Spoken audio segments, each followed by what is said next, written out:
E agora a gente conversa com o professor de Relações Internacionais da FAAP, o Carlos Poggio. Professor, bem-vindo, obrigada por estar aqui com a gente. Boa noite.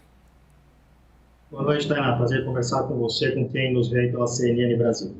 Vamos pegar desse último ponto, desse último relato do Renan de Souza, a expectativa da viagem do Biden, manifestações, né, a respeito da guerra, junto às lideranças da OTAN, e esse ponto de um aceno para a China, né, que a China já se manifestou agora recentemente, de que não vai mudar o discurso, um discurso que tem sido neutro até então, que não será pressionada.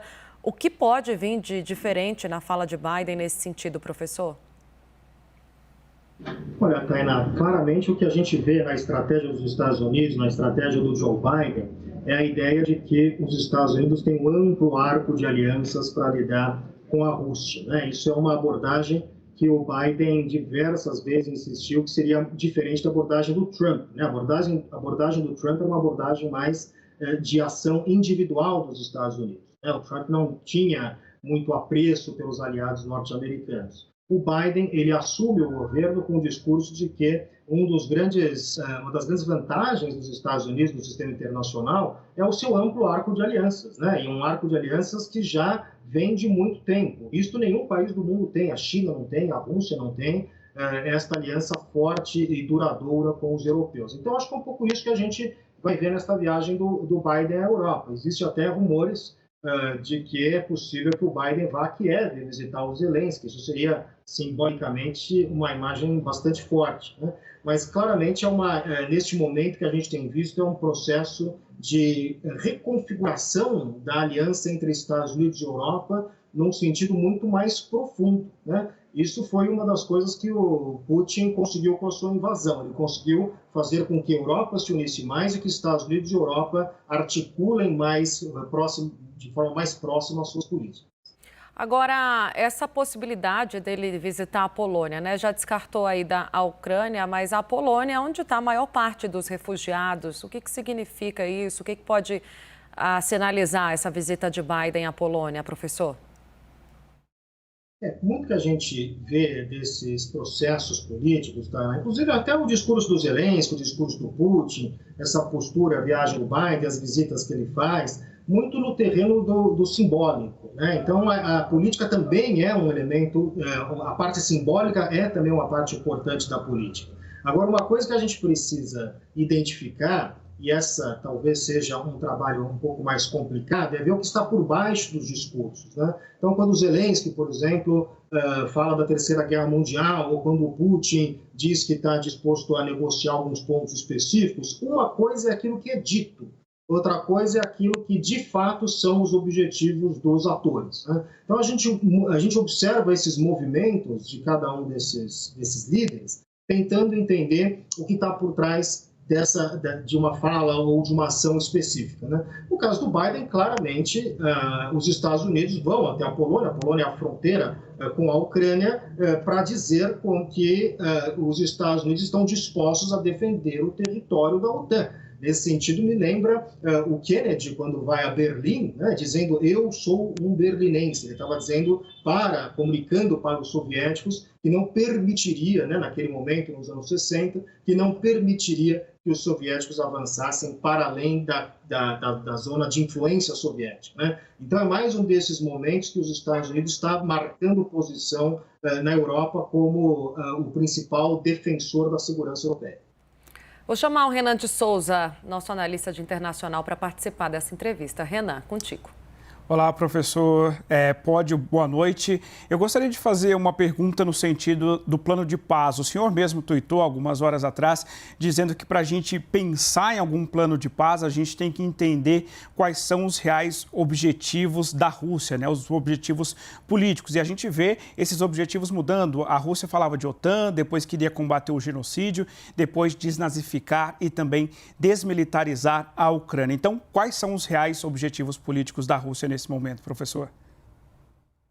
Pois é, né? Um pouco isso que eu estava falando há pouco, né? A gente precisa saber diferenciar o que é dito e tentar compreender aquilo que não é dito, né? Para compreender o que não é dito, A gente tem que analisar alguns movimentos, tanto históricos, mais amplos, quanto questões específicas que não necessariamente fazem parte do discurso político. Então, se a gente olha, por exemplo, como é que os russos estão movimentando as suas tropas e a estratégia militar russa na Ucrânia, a gente consegue entender quais são os objetivos da Rússia, mesmo que o Putin não diga quais são esses objetivos, né? Então, a gente precisa saber diferenciar essas questões. O que me parece, a razão pela qual eu não sou muito otimista com relação ao acordo, eu vejo um acordo neste momento, se sair algum tipo de acordo no curto prazo, é alguma coisa provisória, né? Porque o que aconteceu neste momento é que mudou profundamente e de forma perene a relação entre Rússia e Ucrânia. Isto não se resolve com um acordo de paz. Um acordo de paz,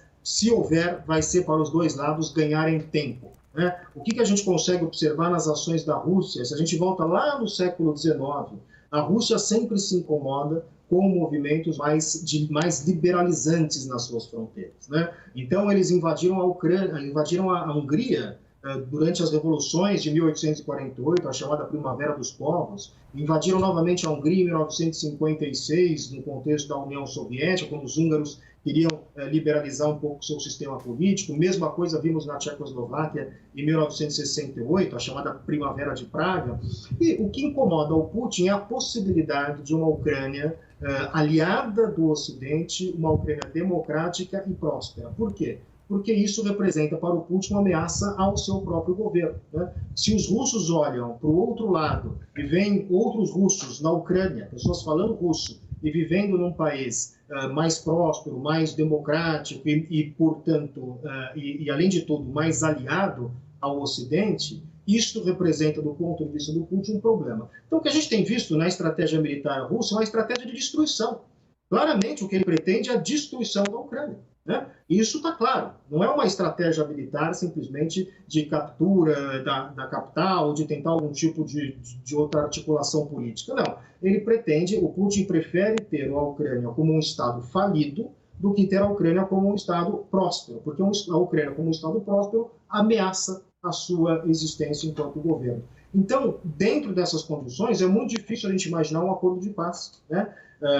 Algum acordo de paz que seja duradouro. Se houver um acordo de paz agora, pode ser para os russos ganharem tempo para uma outra invasão lá na frente. Então, a gente tem que ser muito cauteloso e tentar deixar de lado qualquer ilusão quando a gente trata de acordo de paz dentro desse contexto, que é um contexto muito complexo.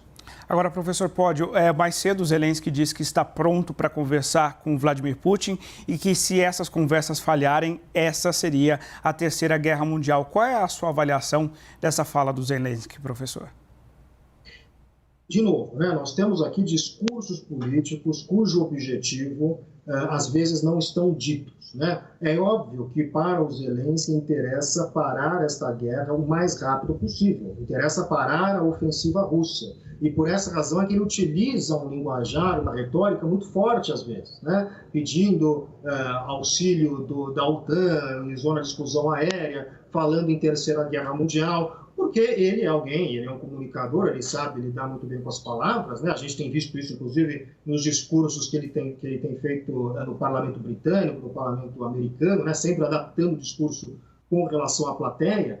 Então, ele está moldando o discurso. Veja, não é que necessariamente ele acha que vai ter Terceira Guerra Mundial, mas ele fala isso que é uma forma de pressão para conseguir negociar. Qual que é o interesse do Zelensky neste momento? O interesse do Zelensky nesse momento é parar os ataques russos e garantir a sobrevivência da Ucrânia. Qual que é o interesse do Putin nesse momento, com a guerra entrando aí na sua quarta semana, indo muito além daquilo que o Putin havia esperado? É conseguir algum tipo de narrativa que permita ao Putin dizer que ganhou a guerra, né? Então ele vai mudar os seus objetivos, dizer desnazificação, é isso, é aquilo, que são, na verdade, cortinas de fumaça, para ele conseguir, de alguma forma, justificar a retirada das tropas russas sem dizer que a Rússia está recuando ou teria perdido a guerra, né? Ele precisa de uma boa história para contar domesticamente. Esses são os interesses que nós temos agora nesse momento, e qualquer acordo de paz vai refletir os interesses desse momento.